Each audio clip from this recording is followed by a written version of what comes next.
Monday, February 10th, here on the Just Baseball Show. You got the three of us for a quick intro to drop some major news. But in this episode, Jack and Aram are going to handle the top 25 pitchers in Major League Baseball. Starting pitchers, doing 25 through 13. And then our next episode will be 12 to 1. And it is all brought to you by BetMGM, the sportsbook born in Vegas. Now, the Super Bowl is over.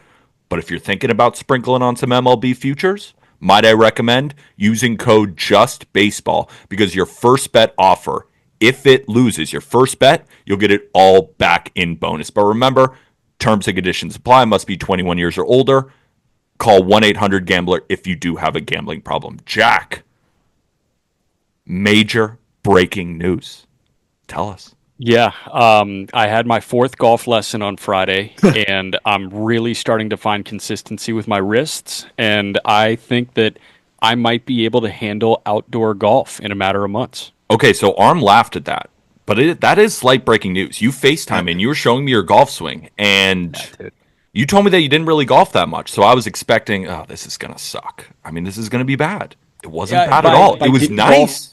If I didn't golf that much, it means like I never swung a golf club before January, and here we are. I was wildly impressed, and maybe my expectations about you being an athlete were a little bit low. Yeah, it's good timing too. A lot of golf courses in South Florida. What's happening in South Florida?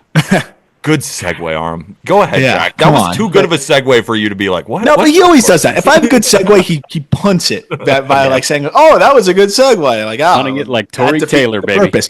You're going to the big leagues, buddy. Yeah, man. Thank you. No, it's cool. I'm sure you guys saw it on Twitter, Instagram, all that stuff. But I'm so ridiculously privileged to be the next radio voice of the Miami Marlins.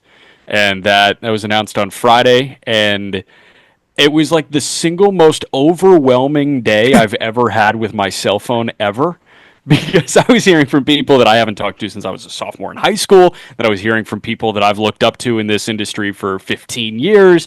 Like, it was absolutely insane, and cried a couple times, cried before that, before it was public, cried after I saw some people's notes. I told Aram on the call up, his quote tweet made me cry, just because like you go down memory lane of like short season ball. Then, I drove COVID tests to FedEx twice a week during my season in high A, like in 2021. So it's just remembering things like that. And it's like, wow, we just accomplished what we've been working for a while now. And yeah, it really is a dream come true. I know a lot of people say that about things that might not even be dreams come true, but this is one of those things that I've been thinking about since I realized that I wasn't going to throw 90 when I was 12 years old. So it's like, okay, how do we get to the big leagues otherwise? And this was the way, and it was a very emotional week for me, and it still doesn't really feel real, but I'm going to wake up in like a Carhartt hoodie in Jupiter, Florida, and I'm going to be like, wow, well, we're here. Time to do it.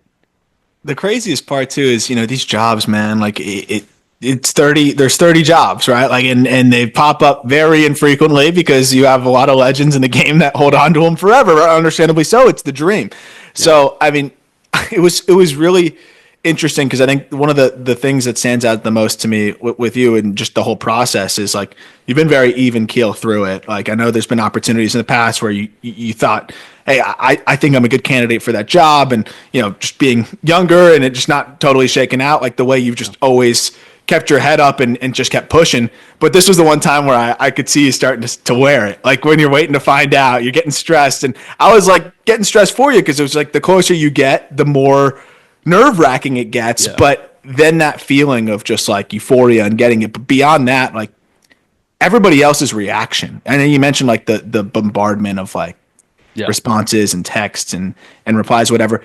Everybody clearly felt like this is something that should have happened for a while. Peter and I have talked about on the broadcast or on the podcast, like we think you've been big league ready for a couple years. This was more service time manipulation, but like getting this opportunity now, I know you've like honed in on the craft and just being the best broadcaster you can be. Yeah. But like, what are the it's got to be interesting. Like from a player perspective, it's like, oh, I know I'm ready for the big leagues, and now you get there and it's like, shit, now it's the big leagues. I got to be ready to go. like, how are you balancing the excitement and the nerves? Are there any nerves? Because, like, again, you don't have to like hit a 95-mile-an-hour fastball. You're doing the same thing Right. you always do, Right. just with more info and better product on the field.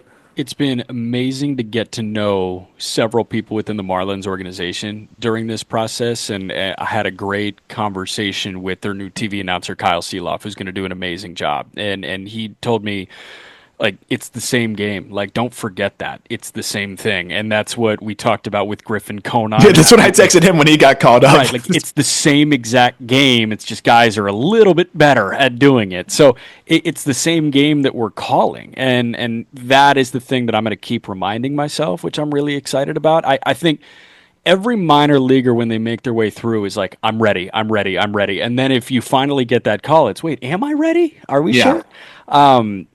I don't know if it's that because Nah, you know you are. I've worked hard for this, and like I think I've put myself in a position where I know I'm ready. But I'm really just excited for people to hear that I'm ready. You know what I mean? Like I think all I've been asking for a while is like just give me that shot. Like just let me get in the door, and I'll show you what I can do. And I'm really excited for that. And I'm really excited to put together quality stuff every single night with Steven Strom, who does a great job hosting pregame and postgame. And he's going to effectively, like, we're going to be right hand men for each other. And then, any analyst that I get to work with, Rod Allen, Jeff Nelson, Gabby Sanchez, Kelly Sacco, Craig Minervini is going to do some games. AJ Ramos, I'm fired AJ up. Ramos. He's getting his first broadcasting gig. So, like, I'm so excited to just put together quality stuff every night there. I'm just so proud of you for so many different reasons, but I think the one that I keep coming back to is that you've always been a grinder and you earned it. Thank you, man. You earned it because I remember when I met you the first weekend at Syracuse, instantly hit up a conversation about baseball. And we were just talking about, because I think the Cubs were making that World Series run back in 2016. Yeah. And we were just talking baseball. And I was like, first of all, this guy's a brainiac, but he knows what he wants. And, while a lot of college guys, going to parties or doing whatever, like 8 a.m., WAER, radio. Like Earlier than that. weekend. Earlier than that, it was you're probably 5 a.m. exactly. Yeah. Like you're getting there in the wee hours of the morning, just grinding.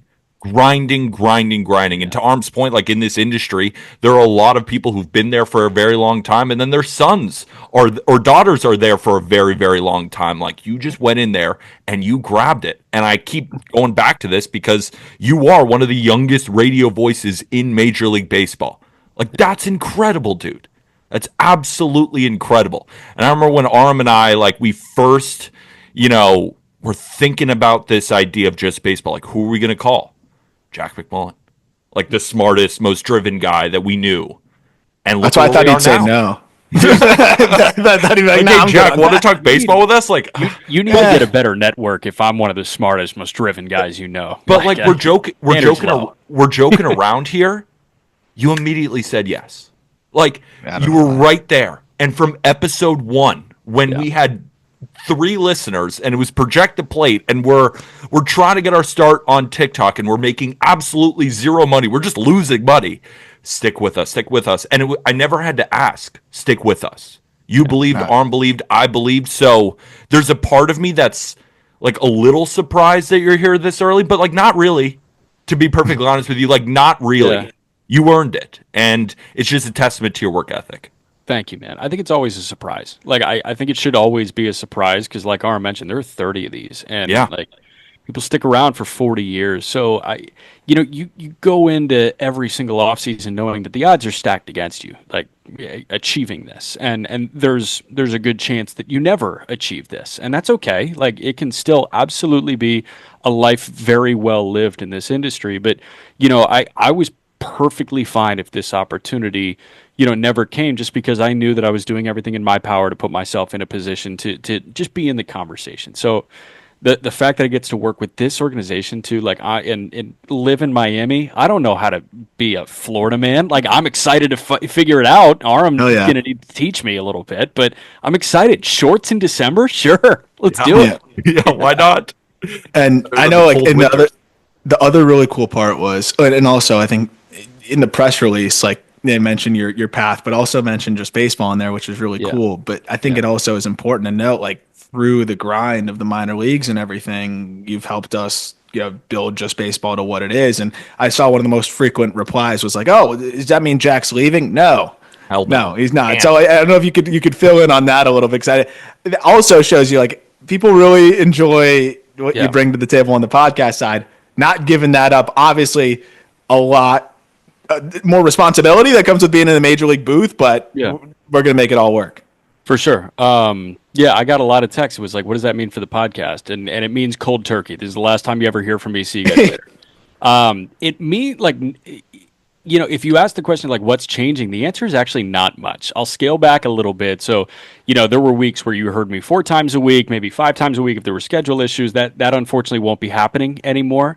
But we're gonna figure it out. Whether it looks like 4 episodes a week or 5 episodes a week, whatever it may be, we're gonna figure this out. But I'm still gonna be around. I'm still gonna be, I'm shooting for 2 to 3 Just Baseball shows a week personally, and then a couple of call ups with Aram, which is like it's like pulling teeth. So I might just opt out of that. But I can just talk to myself. right. Wait, you did it real quick. That's how everybody listening knows Jack loves the Just Baseball show, because he even made a joke about the call up in that sense. Yes. Right. That's because he would have ripped me too. Loves the Just Baseball show. Obviously loves the call up. That's not taking anything away from the call up. I'm not a huge fan of working with Aram, but Peter is the one that like really gets me up in the morning. Like I love this. He drives me to be my best. I love the attention, It's great. Yeah, I get it. No, but like not much is changing. I'm still going to be around, and it's gonna be a fun balancing act. And we did it with minor league baseball, man. Like I think people underestimate the grind of minor league baseball. They underestimate how much time went into that. And Aram and I think did a call up post game when he came to Indianapolis. Am I wrong? No, we did one in the broadcast booth. Yeah. There's a bunch of like those little like microcosms. I posted the picture of like the multi-directional mic, and it was you, me, and Griffin Pensacola, dude. And it's just like, if we pull the audio on that, it was probably horrible. But just like, the path from there. And that's like, the last thing I'll mention is obviously I went to broadcast journalism school with you. Like I understand the work and everything that goes into it, but I don't think I fully did, because obviously I pivoted away from that and have been doing what we're doing here. But just being able to spend time with you at the ballpark and watch you like pre and post game and talk to you about your calls or whatever, like I did realize how much goes into just becoming a better broadcaster, how much you have to be willing to send your tape to people that you admire in the industry and get ripped apart. Like I would struggle with that. I get sensitive about it, to be honest. But like, you consistently were sending your stuff out for feedback, getting picked apart, being hard on yourself, but in like a healthy way, maybe not always in a healthy way. But like that was how I really realized how much goes into the little things. People just think it's, oh, this guy sounds good and this guy sounds not as good. Like there's a lot of work that goes into your cadence and your word choice and your flow and your balance and the information that you bring up in the broadcast. And like, I think just watching you progress was very eye-opening to that whole process, because you don't skip a step of it. It's a weird process, man. And like, I get picked apart by others, but also like you probably watch me pick apart myself every now and again too, where it's like a call and it's like, okay, here's what I got to do better in this. Like, can you hear that? And then there are times where it's like, I would point out to you, you helped me grab videos from my reel a couple years ago. And I was like, I like this homer because we get to the crescendo at the right point. You know what I mean? When you said that, I was like, what are you talking about? It's like, what does that mean? It's like, okay, like as soon as you know that it's gone, like get there. And, it's getting there. So it's a lot of self-critique. Like I still listen to inning and a half, 2 innings of the night before every morning. So, do that with my pour over, and I'm going to keep doing that. I want to keep my pour over. Is it acceptable to travel with like an electric kettle and a pour over, like a Chemex, or no? Arm, do you even know what a pour over is? Yeah, he always says that. He always says that. I have no idea what that is. Coffee thing, dude. The Chemex where you just say your ground coffee. the beans. Yeah. My coffee maker. Is it okay to travel with my 2-piece pour over? What is it? You pour it like through a filter?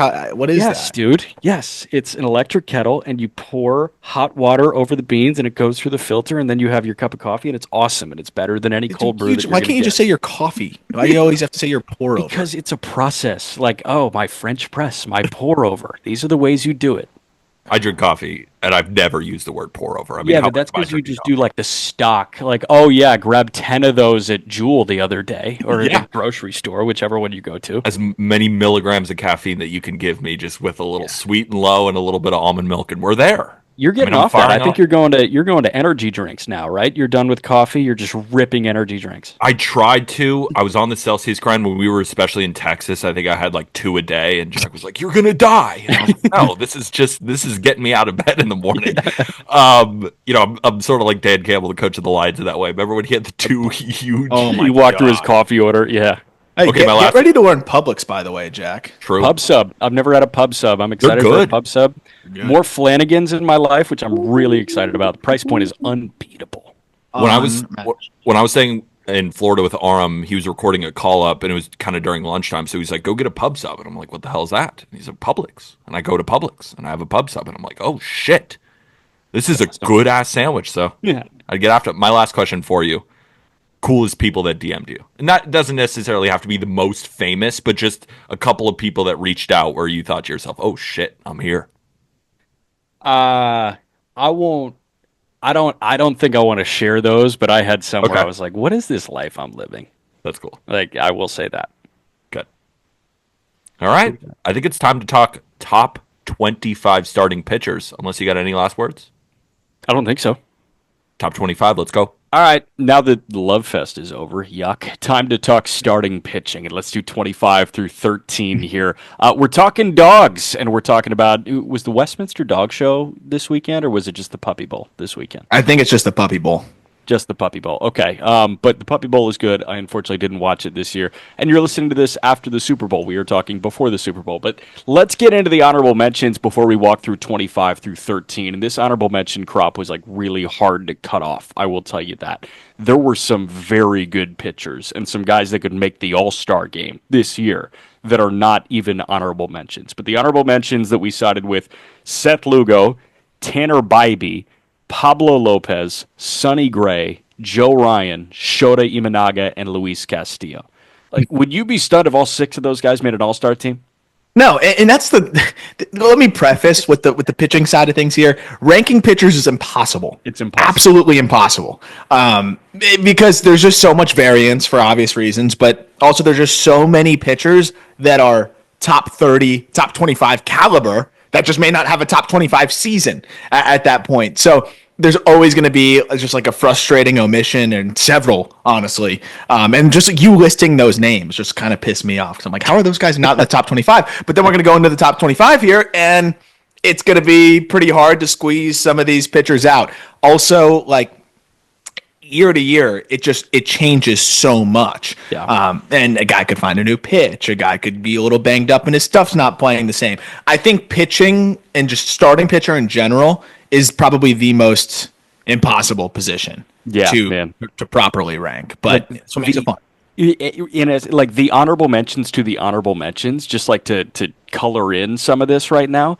Like, guys that were left off the honorable mentions were Sean Manaea, Aaron Nola, Justin Steele, Hunter Brown, Bryce Miller, Ranger Suarez, Christopher Sanchez. Like, Yeah. to your point, this is impossible. And so, honestly, funny thing is, like, a lot of teams for like front office jobs, one of the prompts that they'll have, in the application process is like, rank your top 5 pitchers, and explain why. They're not going to base their decision on whether they hire you and whether you nailed the rankings. It's because there is no right answer. It's how do you break it down? Why do you have, 1, 2, 3, 4, 5, and then do you consistently apply the criteria? It just gives you an opportunity. It's an open-ended prompt, and that's basically what this is to me too. Is like an open-ended prompt. That said, we're still going to make fun of some of the egregious rankings since we have everybody's number right out of the gate. And I know you got it's not egregious, but depends on who weighs what. But Leo with McClanahan not ranked, I think was one that probably got you going a little bit. It did. It fired me up a little bit. I can take odds if you want evens. Yeah, go ahead with that. And also I'll say, like, Luis Castillo probably every other year is in there. Slight half step backwards by his standards last year, and again, good year. He's right back there. And Bybee, I fully expect to be. I think I voted for Bybee to be in here, but I get it. I think he'll be 100% in there after this year. Starting pitching is as good as it's been in a very long time. You need a million of them. There's a million of them, and with the emphasis on stuff right now, and with the emphasis on max effort, the churn and burn is going to be quicker. Like, of course, the turnover is going to be quicker. You're not going to have the 15-year careers that you had, but like when we're looking at the best 50, I'd put 2025's best 50 up against really any other year in the history of baseball. Yeah, I agree with that. Again, because you have to be so deep pitching wise. Like it's ridiculous. Have to be good. Yeah. Yep. So, I mean, dude, it's crazy. And this guy is trying to bounce back from injury. He comes back from Tommy John surgery. Number 25 is Shane McClanahan of the Tampa Bay Rays, actually in Tampa, playing at Steinbrenner Field. Yeah. Peter was the high guy on McClanahan. Yeah. I thought I was going to be. He had him at 22. I had him at 24. You had him at 28. Eric and Fink had him at 25. And Leo had him outside the top 30 at 35. That was the number assigned to everybody unranked. I get it from Leo. He didn't pitch last year. I understand. But when he's on the mound, and before he went down with his second Tommy John surgery, mind you, he was 100 at the top of the zone. Every single pitch had a positive run value. And he extends in a way that, like, really no other starting pitcher extends. The way he uses the mound to beat you and get so far down to run 100 in on your hands is absolutely insane. He's one of my favorite pitchers, if not my favorite pitcher to watch in Major League Baseball. I want him to be a top 10 arm in the game this year because he has that in the tank. In 2022, I'm just like the last time we saw him, make those 29 starts. It's crazy the feel for the arsenal he's developed now as well. As a guy that he fills up the zone. He walked 5% of batters that season. And you look across 70% strike rate on the fastball, 65% strike rate on his changeup, which is disgusting. A 62% strike rate on the curveball, and then a 70% strike rate on his slider. If you're doing that with that stuff, you're going to be one of the best pitchers in baseball. And that's why when he's healthy, he is. I understand because, he's coming off of another elbow surgery. What's it going to look like? But even a slightly diminished McClanahan, I still think is a top 25 pitcher in the game. And who knows? He may not be diminished, and I'm interested to see. But, I mean, this is a guy that has pretty much sat 97. Even right before injury, his velo kind of popped up a little bit, which is crazy. He averaged 98 his final two starts, and then we didn't see him again. So hopefully he can come back and look something like that. But when you have a feel for four pitches like that, and you mentioned they all have the run value that you want to see, it's pretty absurd.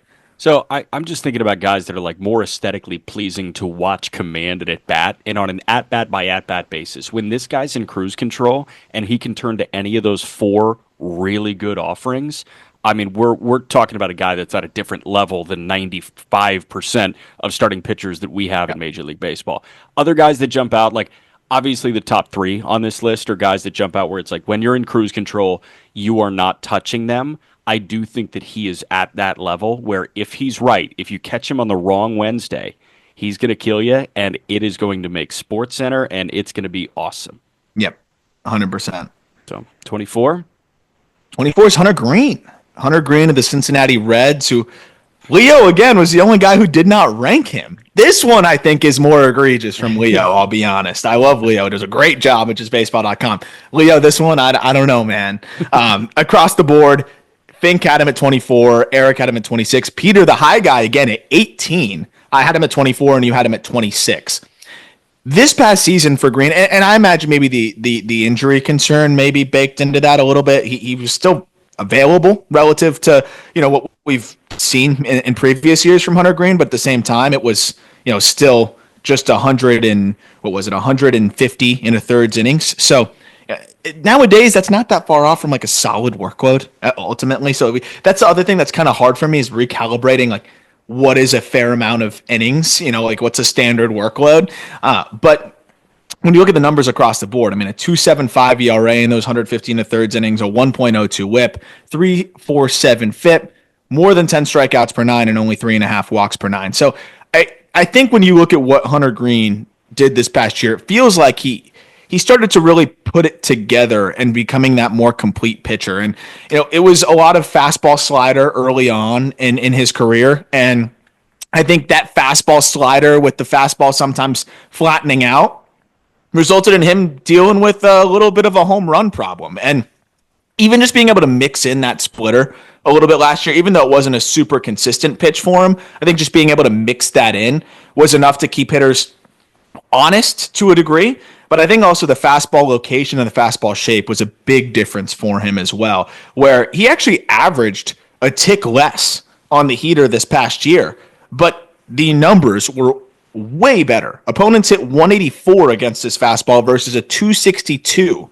batting average the year before. And if you think, oh, maybe it was some batted ball luck, expected batting average 195 versus 232 the year before. So this is a guy that really figured out how to execute his fastball more effectively and just locate it more effectively. And I think just was also getting a little bit more life to it. And I think that really set the tone for everything else while being able to mix in that new pitch, because the changeup was just never really there for him. The splitter was there a little bit more. Yeah. I think that's really helped him elevate to what looks like a guy that can be a frontline starter. Only 25 still, by the way. I know. And things that unfortunately cannot be measured on a Savant or a Fangraphs, I think he got a lot better at in 2024. I think he was pitching with, and Reds fans can speak to this, I think he was pitching as confidently as he has ever pitched in his major league career. And I think that he had nowhere to turn. There was no more falling back on, oh, you're an exciting project. You already got the extension. You're the guy. Lodolo's hurt again. Abbott's not the Abbott of 23. It's Ashcraft is not here right now. It was Hunter Green at points during that season, and that was kind of it. So every fifth day, Reds fans were showing up to the ballpark saying, this is our day. And I think that he took that to heart, and he said, you know what? They need me to be an ace. It's time to be an ace. And frankly, he threw like an ace in 2024. Yeah. And I just pulled up the fastball shape too. He was able to pick up more than an inch of vert. He killed 3 inches of horizontal. So how does that happen? Is that optimization in an off season? Yeah. I think just playing with things, you can throw a bullpen with TrackMan or, with Rapsodo and just kind of see how it's coming off your fingers, adjust slightly and just feel different feels and maybe even play with the grip a little bit. But I think the big thing for him is he's probably figuring that he was starting to lose the ball a little bit or whatever reason, creating too much arm side run. When you're getting 15 inches of vertical and 11.5 inches of horizontal, that's starting to get closer to the dead zone, right? So then he gets now 16.5 of vertical and only 9 horizontal. That ride is going to play up. And then he also picked up, it's not totally negligible, 0.2 feet of extension from 6.3 to 6.5. So you pair those two things together, you start locating a little bit better as well. Makes sense that his fastball was playing at a better level. And I think maybe part of it might have just been not ripping it as hard, right? He did take almost a full tick off of it, with more focus on just feeling it instead of just ripping it as hard as he can. I think maybe he was able to keep it and maintain direction that way a little bit more. And to your initial point, man, with the fastball getting better, that really only aids the slider, which is one of the best pitches that we've got in that division and maybe in baseball. I mean, since he debuted, right, 22 opponents hit $169 against it, 23 opponents hit 226. 24 opponents at $161, like you mentioned. Yeah, and the point that you were initially making, man, with the fastball ticking up the way that it has, that really only benefits the slider, which has been one of the best pitches in Major League Baseball since he debuted. And you walk through the batting average against the last 3 years, his 3-year career, $169 in 22, 226 in 23, and $161 this past year. So we're looking at a pitch that is among the best in baseball. And if you have a fastball to complement that, where a fastball is really important at Great American Ballpark, I think you could be looking at a guy with the implementation of that changeup split that you're talking about here. We could be looking at a guy that's figuring out how to pitch and how to be a frontline arm in that ballpark at 25 years old. It's dangerous. Only 12 home runs allowed is huge. And the slider has never been the problem. And now even helping it play up even further. We might still, I agree. I think there still might be more in the tank here for Hunter Green. Yep. All right, we will jump to 23.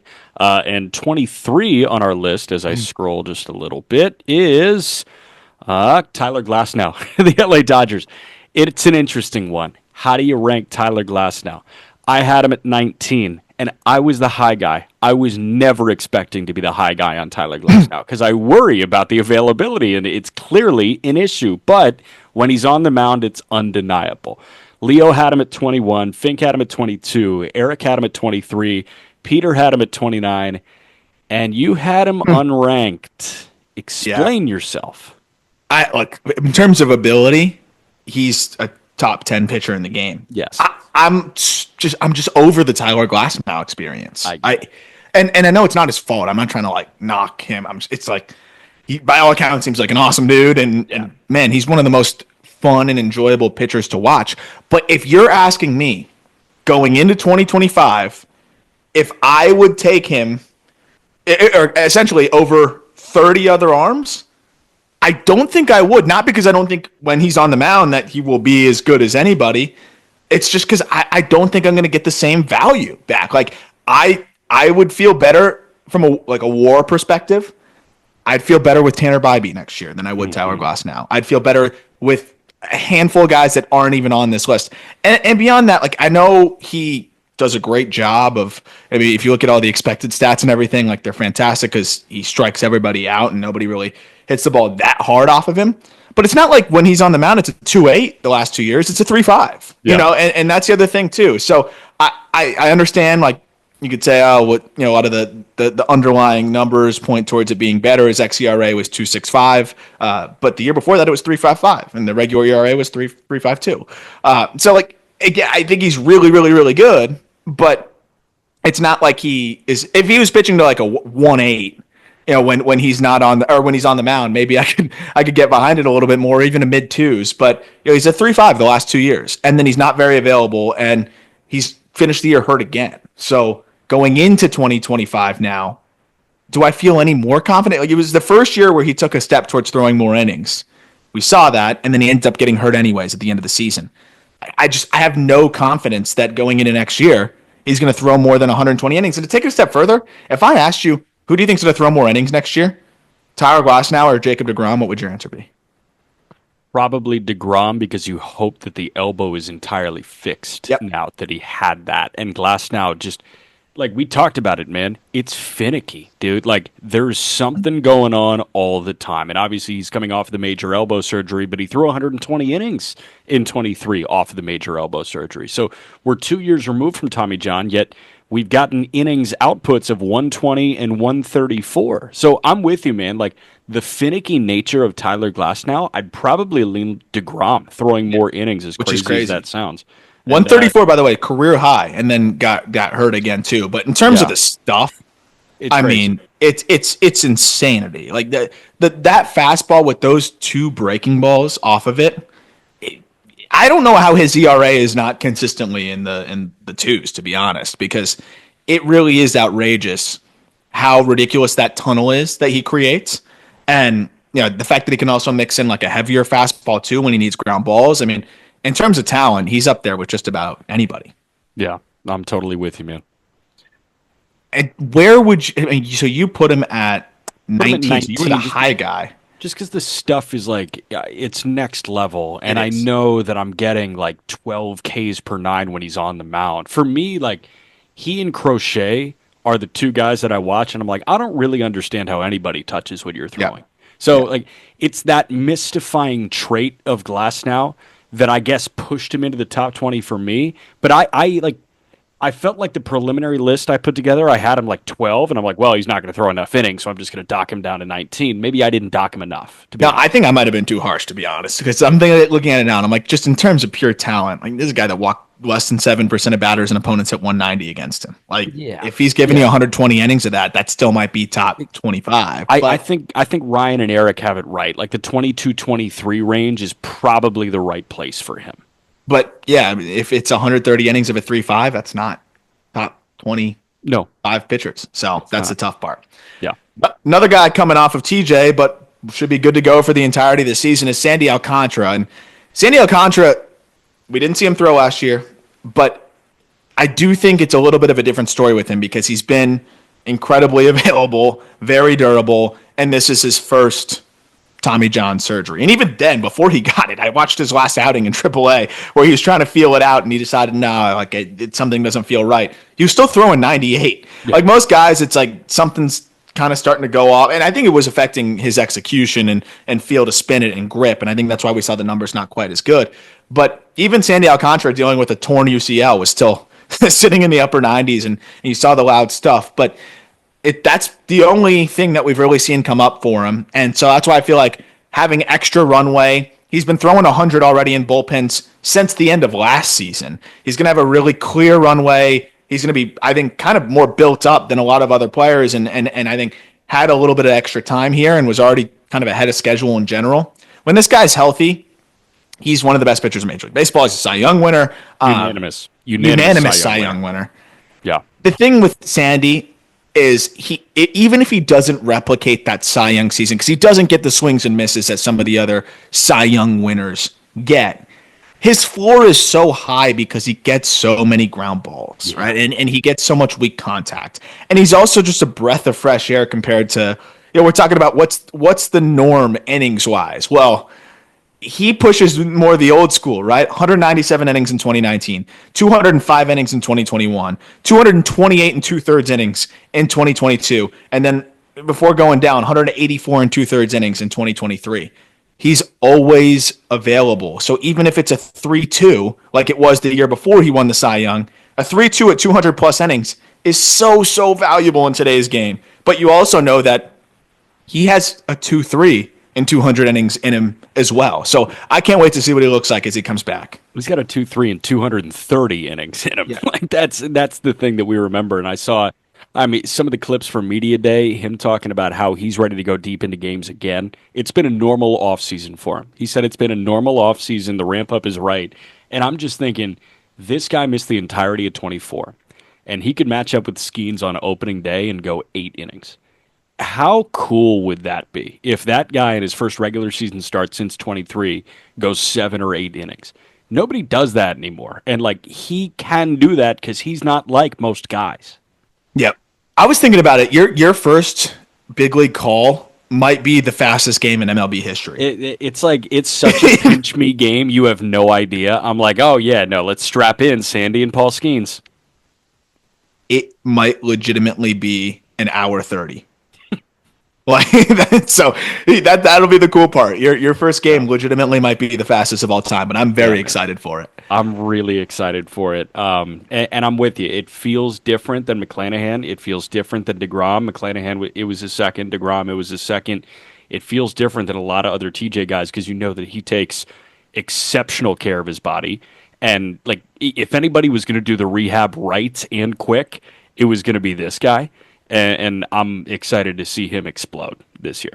You want a crazy stat? So Sandy didn't throw in 2024, and he has the most complete games since 2021 in Major League Baseball by 3.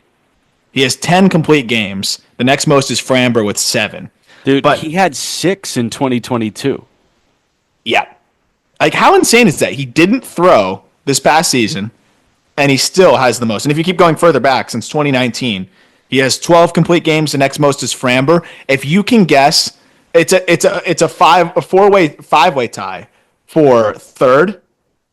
If you could guess, it's 2 older guys. One's retired. Can you guess who's tied with Garrett Cole, Max Fried, and Aaron Nola? Cole, Fried, and Nola. Nola makes the most sense actually because Nola, I feel like when he's cooking, he can get ground balls early in counts. But who do you think's tied with those guys though? Yeah, I know. I'm just trying to rack my brain. Retired, recently retired? Yeah, pretty recently. Yeah, pretty recently. It has to be pretty recently. This is since 2019. I know. Greinke? Good guess. Adam Wainwright. Wayno, yeah, okay. So Wayno's just going to pitch to contact. Wayno's going to get 0-1 contact, 1-0 contact, and that's what Sandy can do, man. Sandy, Framber Valdez. I'm kind of perplexed that Logan Webb doesn't have any more games than he does, just because those guys get ground balls at will. But Sandy and Framber, I would absolutely guess that those two are the complete game leaders. Yeah, and that's why I think just the floor is so high with a guy like him, but another guy that just commands the entire arsenal as well, too. And that change up, good luck. It's that power change at 92. You're just not going to hit that ball hard. It is absolutely ridiculous. Let's get to 21, and this is one of my favorite arms to watch in Major League Baseball as well. Zach Gallen of the Arizona Diamondbacks dealt with some injury this past year. Only threw 148 innings, which is good by most standards, but 28 starts. He missed about 4 turns. 148 innings at a 3.65 ERA. He was 14-6. Arizona could have used him because Arizona's starting rotation really underperformed this year. they absolutely would have been a postseason team in 24 if they had a full go Gallen and a full go Merrill Kelly for the entirety of the year.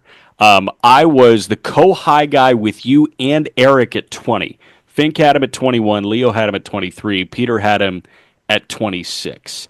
I do think he's in the 20 to 20 run range. He's always like, you know what you're getting when he's on the mound. And it felt like a disappointing year at a mid threes. Yeah, and that's when you know a guy's really good, right? And he executes just so well in terms of command and the way that he just sequences and works his stuff.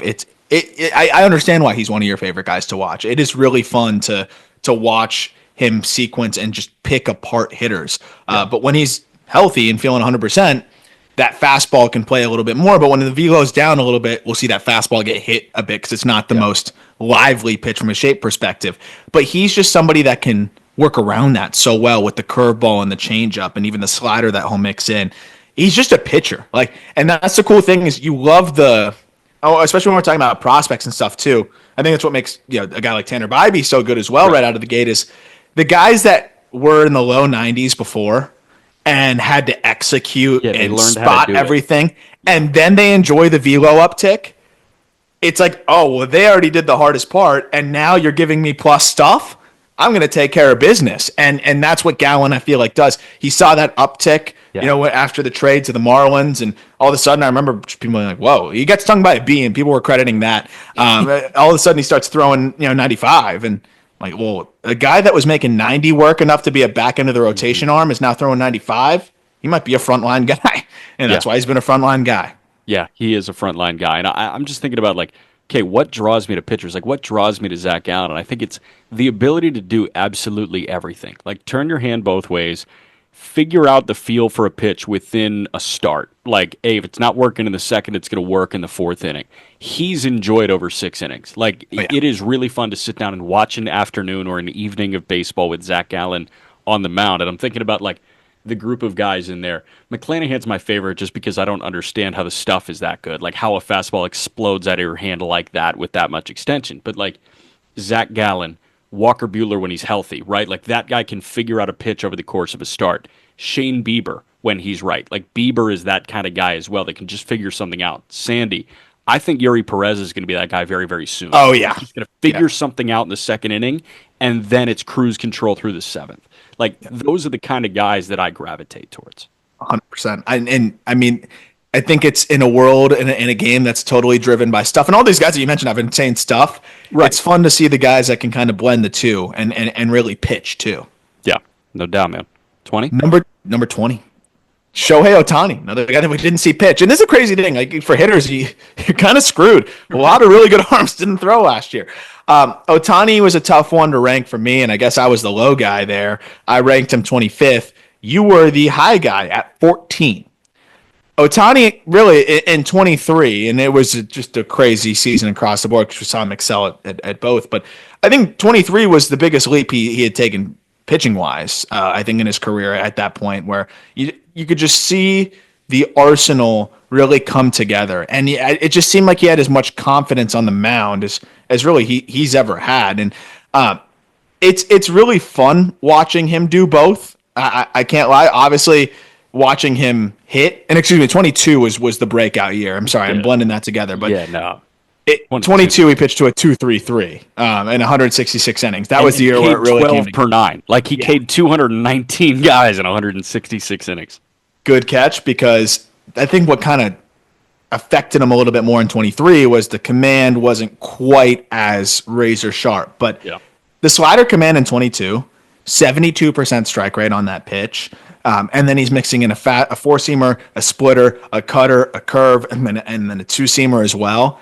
He's giving you the kitchen sink, and it's all gnarly. I think 23, he was clearly feeling some stuff, and I think that affected the command a little bit. Yeah. But I think, and I'm hoping, when we see him again on the mound, we might see that 2022 Shohei where I remember in 22 we were talking about is he a better pitcher than hitter? Right. And now there's no question about that because he's too good of a hitter. He might be one of the all-time greats. It's just a hitter. But even if he's that 3.14 ERA guy that he was in 2023, that's still a top 25 arm in the game.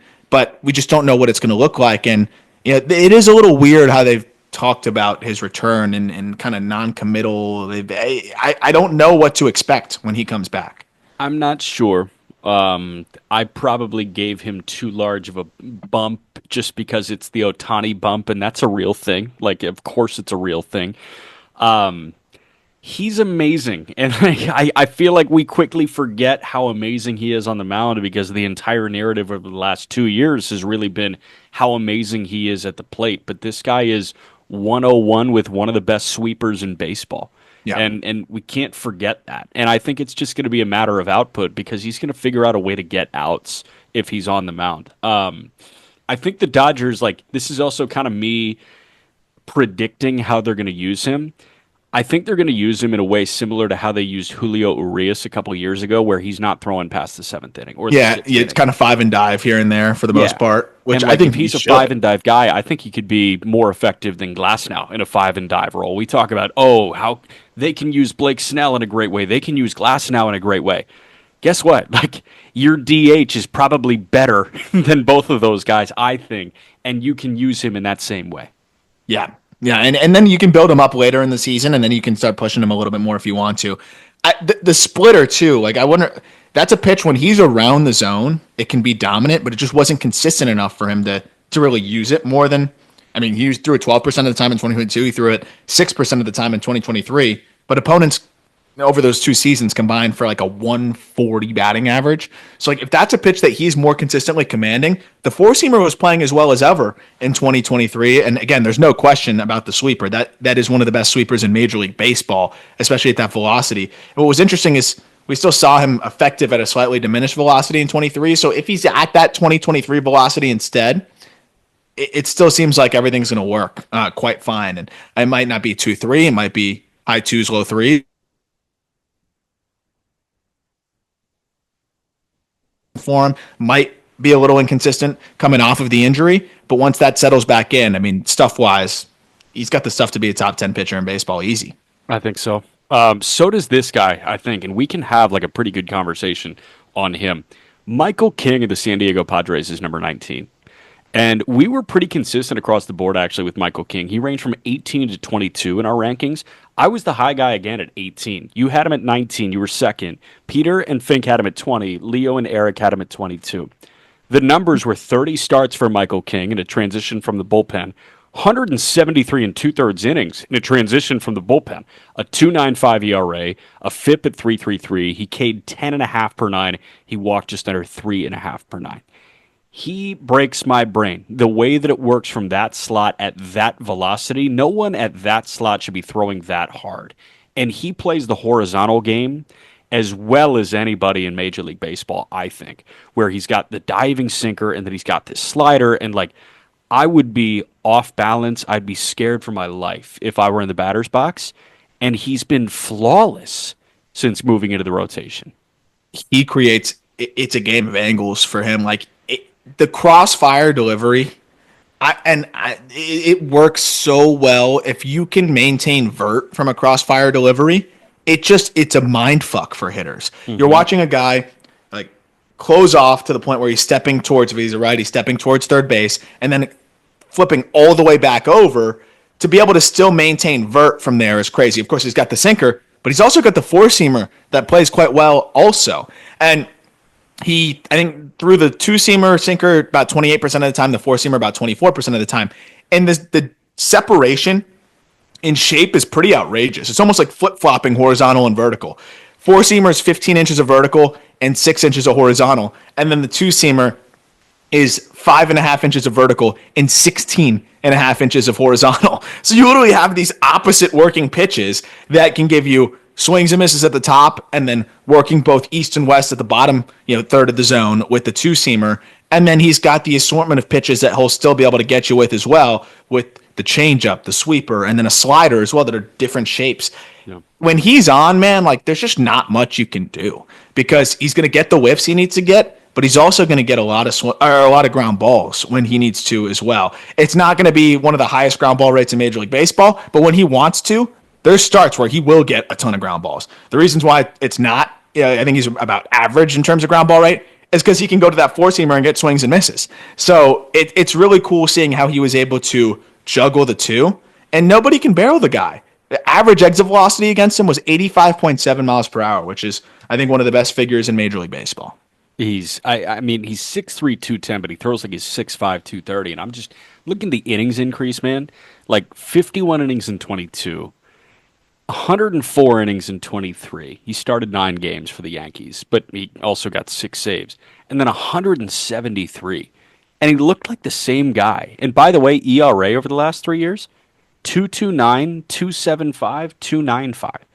He's been awesome in a bunch of different roles. And like, I feel like 18 for me was me looking at a guy that was so good in year one as a starting pitcher. It's like, there's even more here. There's more to dream on here. And that is what excites me about a Michael King. And it's not like a Seth Lugo who's awesome, but like is 34, 35. Like he's still we saw exactly what Lugo's ceiling is. Yeah. I have no idea if we saw Michael King's ceiling. He's 29. He's still in his like physical prime for the most part. So like there could be more in there, and it clearly just has a feel for different pitches. And if you look at like Savant and you look at the heat maps of each pitch, it's all 4 quadrants, man. Like it is all 4.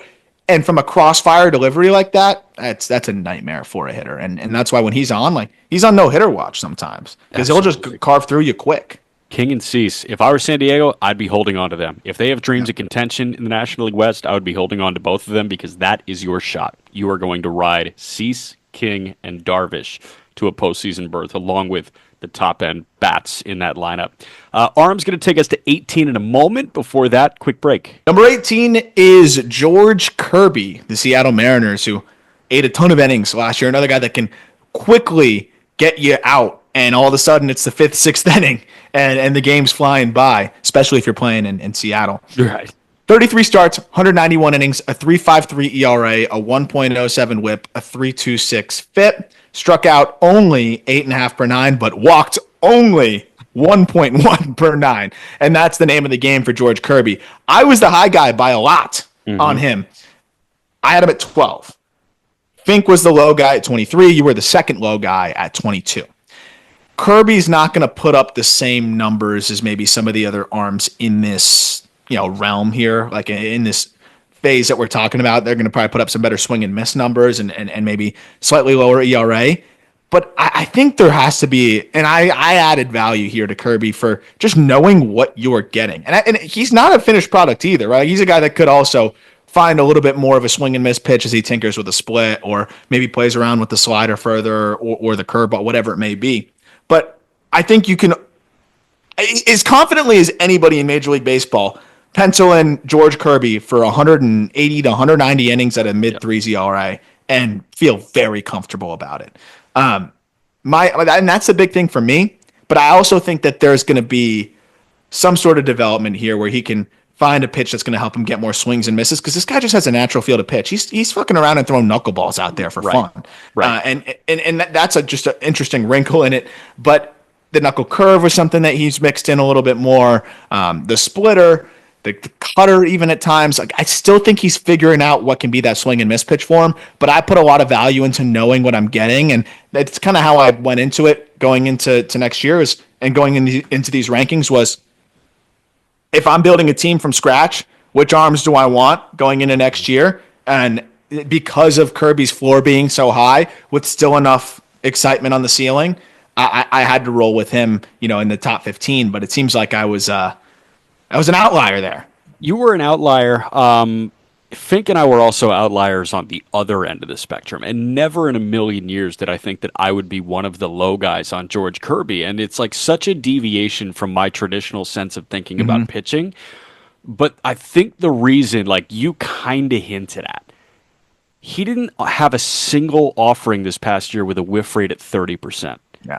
Like I worry about blending with Kirby, if that makes any sense. Yeah. I worry that all of his pitches are going to kind of sort of look the same. And I understand that there are guys that have had really successful careers with a bunch of pitches that are at similar speeds that move slightly different ways, and they're going to induce a lot of soft contact. And that is what Kirby has done to this point. That's what has given Lance Lynn such a long career. That's what made Bartolo Colon awesome in the back half of his career. But Kirby's better than that. And I use these top 10, top 25 rankings as a time to dream. And it's hard for me to dream about more from Kirby without seeing it. If he was 5% knuckleball usage, I'd be all the way in on him being number 12, to be honest, because like it's just a taste breaker. Like I just want a taste breaker that isn't in the high 80s or 90s. You know what I mean? Yeah. Like I want something a little different, and I feel like there's too much similar in his arsenal. Yeah, I'm hoping some of the Bryce Miller experimentation will kind of bleed over into Kirby. But the thing that really sold me on having him a little bit higher too is just the fastball's quite dominant. And I think that part helps. You mentioned no pitch having 30%. The closest was actually the four-seamer, and that's a pitch you could probably throw more. He only throws a four-seamer about 34% of the time, but he leans on the sinker to get a fair amount of ground balls. But I mean, he picked up an in-zone whiff rate of 25% on the four-seamer, chase rate nearly at 40%. Like that's something that what can you get to tunnel off of that a little bit better? The slider was not as consistent. That's more of an execution pitch for him. The splitter was the one pitch that he doesn't execute as well, though it probably has better shape and swing and miss potential. So it's still kind of a matter of feeling all that out. And he might just never have that whiff pitch, and he might kind of be stalled out at that 3-5. But even then, I don't think you're ever going to regret having him, as drafted in this, theoretical draft, picking him 12th, if you're getting the 3-5 and 190 innings. I'm with you. Like you're never going to kick yourself on this because you know exactly what you're getting. Number 17, I think you kind of know what you're getting here. Max Fried, the newest New York Yankee who signed, $200 million deal at the Yankees this offseason. I was actually the low guy on Fried at 21. I don't know why, to be honest. Like Leo had him at 12. You and Eric had him at 17. Fink had him at 18. Peter had him at 19. Numbers on Fried, 29 starts, 174 innings at a 3.25 ERA. K'd 8.5 per 9, walked just under 3 per 9. I think maybe some of my subconscious, like Fried, docking on this list would probably be like I think he's a little bit more fragile than he actually is. He throws a bunch of innings, but I feel like those blister issues lasted for like 3 years. It's like, well, what's happening here? I watch him and I feel this sense of like volatility that isn't actually there. But am I? No, I 100% understand what you're saying. I always, every time I go to the stat sheet, I'm expecting to see less innings than I do for whatever reason. And that might not be fair to Fried. I don't know why, but like I'm glad that you feel that way too, because I feel like this guy has been somebody that I'm like, oh yeah, if Fried is full potential, the Braves could be an absolute wagon, and he hasn't been the one for them in really any year. I know he's been a very good postseason performer, but like they kind of passed the baton to like Sale and Strider from a couple other guys. Past Fried. And I don't know. It's just kind of been like an interesting career, and I'm excited to see him be like the best two in baseball with Garrett Cole leading that rotation. Yeah, 2022 was probably that year where it was the closest, right? 185 innings at like a 2.48. But yeah, I mean, like last year, I think was really solid, and I think that's what you can kind of expect. But it's another guy that's not going to wow you with the whiffs. The difference is he gets as many ground balls as just about anybody. And he's another guy that, similar to Michael King, like a lot of weak contact as well. So even if you get it in the air, it's not going to be hit very hard. And when you hit it on the ground, it's not going to be hit very hard. Average exit velocity of 86.3 miles per hour against him. But he doesn't really have that one pitch that generates a ton of swing and miss either.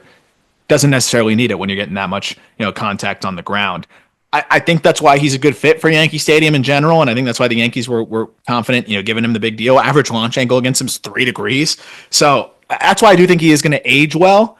And hopefully, again, he hasn't had the major injury issues. The only year where we really saw him miss a significant amount of time was in 2023. So hopefully he can be that innings eater for them. And it seems like the floor is also just high for a guy like him when he's getting the ground balls that he's getting, and just has that majestic curveball that is still just so much fun to watch. He's the right fit in New York. He's the right fit at that ballpark. Absolutely. Number 16, Dylan Cease, San Diego Padres, and hopefully will remain with the Padres. Great year, but it's one of those things where when he's on, he's one of the best pitchers in Major League Baseball. When he's not, it can be frustrating sometimes. And then you always settle in around the numbers here, which is a better year for him. 33 starts, a 3.47 ERA across 189 innings in a thirds innings, a 1.07 WHIP, a 3.10 FIP, 10.5 strikeouts per 9, and 3 walks per 9. Leo was the high guy at 13, but this was also pretty even across the board here. I was the low guy at 18. Cease is just very volatile, obviously, but the upside is a guy that can match any team's ace, when he's locked in. But for most of these rankings as well, I didn't just take last year. I took the last 2 years, and the year before that, he pitched to a 4.58. San Diego is one of the most pitcher-friendly environments, so that does help. But he also struck out 224 batters in 189 and a thirds innings. The stuff is outrageous, but he gets hit hard. When he's not commanding and falling behind, and he has to start to groove the fastball in a little bit more and stuff. We'll get hit hard some outings, but overall, again, when he's on, it's pure dominance. Yeah, and sometimes when it's not on, I think that's why you can understandably dock him a little bit. He had a start in New York in June where it was 3 2/3, 7 earned runs. He had a start in Texas in July where it was 3 2/3, 8 hits, 6 runs. You're right. He needs to groove the fastball a little bit. He also has more starts where he walks 5 or 6 than anybody in front of him on this list. So, we're talking about a guy who can throw no-hitters and did throw a no-hitter last year. And you mentioned, has the stuff to match up with literally anyone on this list. But he also kind of goes to the other, he goes to the flip side more often than most of the guys on this list. Yeah. So it's how do you balance that? How do you balance the ceiling and the floor of a Dylan Cease start? How do you ride the roller coaster? Do you want Midwest driving where it's just flat and the plains, or do you want the hilly experience of Dylan Cease? Because it's probably more fun, but it's also a little less secure if you're a GM. Just listen to this game log. 3 2/3 innings, 7 runs. 4 2/3 innings, 4 runs. 7 innings, no runs, 1 hit. 9 Ks, by the way. Yeah. 3 2/3 innings, these are in order. 3 2/3 innings, 6 earned runs. 7 innings, 3 earned runs. 6 innings, no earned runs, 11 Ks. 7 innings, no earned runs, 10 Ks. 9 innings, no hitter, 9 Ks. 5 2/3 again, walks 3 and gives up a run. And then a start later, he gives up 5 runs. So it's just it's so all over the place that for me, that's kind of what kept him out of the top 15, even though I think at his best, he's, one of the best pitchers in baseball. I totally get it. Let's go to number 15 here. And number 15 is, as I scroll, Yoshinobu Yamamoto of the Los Angeles Dodgers. Me and Fink were the high guys at 13. You were right behind at 15. Eric was at 16. Leo was at 15 with you, by the way. And Peter was the low man at 17. So range from 13 to 17. Yoshinobu Yamamoto, same thing as Ohtani. You cannot forget how good of an arm he is. And I feel like the narrative around Yamamoto was, but he sucked in Korea before the season started, 3 weeks before the season should have started. But he was hurt for a while. 18 starts, 90 innings at a 3 ERA exactly, a FIP at 2.61. He K'd 10.5 per 9. He walked 2.2 hitters per 9 innings. He's the breakout arm of 2025, if you can even consider him a breakout arm, because he got a $325 million deal. Yeah, I think you saw some of the adjustments too in the playoffs and towards the end of the playoffs that I think are going to translate into more success next year. There's trial and error and feeling things out quite literally. It's a different baseball, right? He also was a little banged up. Learning how your pitches are going to move with that baseball, but then also learning how hitters are going to handle the pitches that you're throwing. And his slider, we talked about it when he started to throw better in the playoffs. That's a pitch, the sweeper, he never really threw in Japan. And that's a pitch that I was and when I wrote my scouting report on him and mentioned, that's a pitch that he may end up throwing more stateside. And he didn't in the early part of the year. And then he started to throw it more and more and more later in the year. And in the final couple postseason starts where he looked really good, he was throwing that pitch more frequently. So I think we're going to see that involve more. I think the splitter feel is going to come back. That's a total feel pitch, and he was throwing it with a different baseball. It's a totally that's a big thing that I think gets kind of overlooked is your splitter is not going to totally feel the same way. It's going to take some time to get that back. The fastball quality got better and better. So this is a guy that it's an assortment. It's a four-seamer. It's a splitter, which it can be disgusting. It's a curveball, a sweeper, a cutter. I think he's going to really figure out now. And with a full year of data here, too, with the Dodgers working with him, I think we're going to see him pop out in 2025 and have the arsenal a little bit more optimized for success. Does he lead them in innings? Ooh, that's a good question. Yeah, I think so. I do think so. I think I so think that too. one injury is behind him, and I think he's going to be good. Snell's probably the Snell only one that could do matches it. up. Snell could do it, but like he's going to beat Glass now. He's going to beat Gonsolin. He's going to beat Sasaki. He's going to beat Dustin May. Like I think he leads the Dodgers in innings. Maybe by I think a wide Snell's margin. probably the favorite, but then yeah, I think Yamamoto's right there. Yamamoto's right there. Another guy that barely threw last year, Yeah. number 14. And I know hitters are not excited to see him back on the mound. Spencer Strider, the Atlanta Braves. He made two starts before going down. This guy, I mean, when he's healthy, and we were talking about the mound stuff more aspect of things. Yeah. Spencer Strider's fastball is on there any day of the week. Just a couple of the injury guys, I think, kind of slipped our mind. Matt Brash as well in his slider. But what Strider is able to do on the mound and the amount of vert he can create, he has an outlier fastball. And then he has a ridiculous slider that plays off of that. And that's allowed him to just purely dominate with mostly two pitches. He'll mix in a changeup here and there, which is also a good pitch, but he's mostly just dominating with fastball slider because those two pitches are arguably two of the best in the game, not even really arguably. I'm very eager to see how he comes back from another, elbow procedure.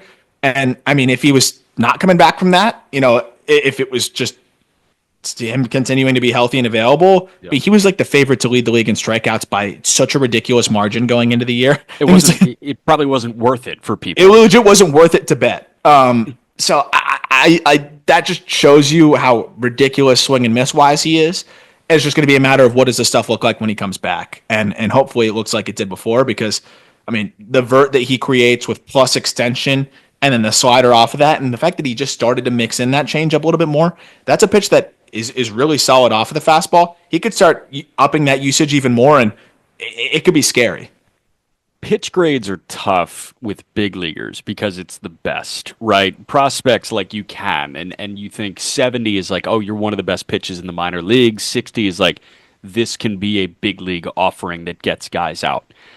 He's probably one of the very few pitchers in Major League Baseball that has 270 grade offerings, right? As a starter, one of the very few starters, I would say. One of the very few starters, like there's a fastball slider combo in bullpens. I'm sure that it's like, okay, yeah, like that exists. They're both 70 grade pitches in a vacuum, but like from a starting pitcher, usually it's like 60s across the board. I'm thinking, Skeens' Splinker at this point is probably a 70. Like the fastball's a 70 as well. So like, I don't know. Aside from him, Wheeler may have 270 pitches. But that's about it, dude. Like Strider is the first one that comes to mind when I think, okay, who has 270 grade pitches in a starting rotation? It's Strider. And that's how you can make that work as a mostly two pitch guy. But the thing is, the changeup flashes +2. Like that's a plus pitch if he can just command it a little bit more. The whiff rates are crazy. I think that Skeen Splinker is probably an 80. Realistically. But yeah, like there's not a lot of those like clear cut 70 grade pitches out of a starter, and with Strider's fastball at 97, you can argue with the shape and the velocity that it's like it's an 80 grade fastball. Strong, it may be an 80 grade fastball, and the slider is right there too. So I mean, and then I think that this is where beyond the stuff plus models and all those things, like the way that Strider throws the baseball. I think he tunnels as well as anybody in Major League Baseball just because of the way that it is so hard to decipher it out of his hand. And it's just a natural thing for him that allows everything to just play up even further with those two pitches. Quadzilla is 14. And number 15, I love him. And 13. Or 13, yeah, sorry, number 13. I love him, and you were actually the high guy on it, which is awesome. Framber Valdez of the Houston Astros. You know what you're getting, a lot like Kirby. Framber Valdez, 176 innings and 28 starts. He had a 2.91 ERA, 8.5 Ks per nine, fewer than 3 walks per nine. You had him at 8. Fink had him at 19. Me and Leo had him at 16. Eric had him at 14. And Peter had him at 11. I understand the Framber love, dude. Like, it is so much fun to watch when he's dialed. I think he's become one of the most underrated pitchers now somehow in the game. I don't really understand how, but I feel like I don't know. I was kind of surprised, but then I look around and like other rankings and stuff, and like I'm just weirdly higher, I guess, than everybody on him. But like, I don't understand. Like, what's the criteria? Because since 2022, this guy is sixth in Major League Baseball in ERA among qualified, or actually fifth, I should say, among qualified starters. It's Max Fried, it's Tarek Skubal, it's Blake Snell, and it's Zach Wheeler. And guess what? He's thrown more innings than all of them. And that's not including the postseason. I understand that he's a little inconsistent in the postseason, whatever it may be. I know he can get a little rattled. But we're ranking mostly based on the regular season here. He's a 3.06 ERA over his last 575 and two-thirds innings. He's one of the all-time greats at getting ground balls. Yes, like one of the all-time greats. Doesn't walk guys that much. Why is this guy not a top 10 pitcher in the game? Why am I the only one that has him ranked top 10? What am I missing here? I guess this is an opportunity for you to dream on guys, and I think it's hard. I'm sure that it's hard for people to close their eyes and see him winning a Cy Young. Like, that's probably why he's not a top 10 arm, but like, I'm dreaming on pitchers becoming Framber Valdez. Me too, man. I'm totally with you, but I think I feel like the top 10 of this list are probably all guys that it's like, oh yeah, this would make sense as a Cy Young winner. Versus Framber, like, he's probably just going to finish fourth every year, and that's awesome. Sign me up. That's probably the only way you can spin it to document. That's probably what I did when I was doing this. But I'm with you, man. I'm thinking about, okay, I'm starting a franchise from scratch. I have my pick of the litter. Who do I know is going to give me 180 innings at a 3? And it's him. Like, him and Logan Webb are the two. And that's the thing is, what does Logan Webb do better than Framber Valdez? And I love Webb, but Webb was ranked, I think, higher by everybody else. And I'm by everybody else. What does Logan Webb do better than Framber? I think innings output has been better for Logan Webb over the last few years. It has been.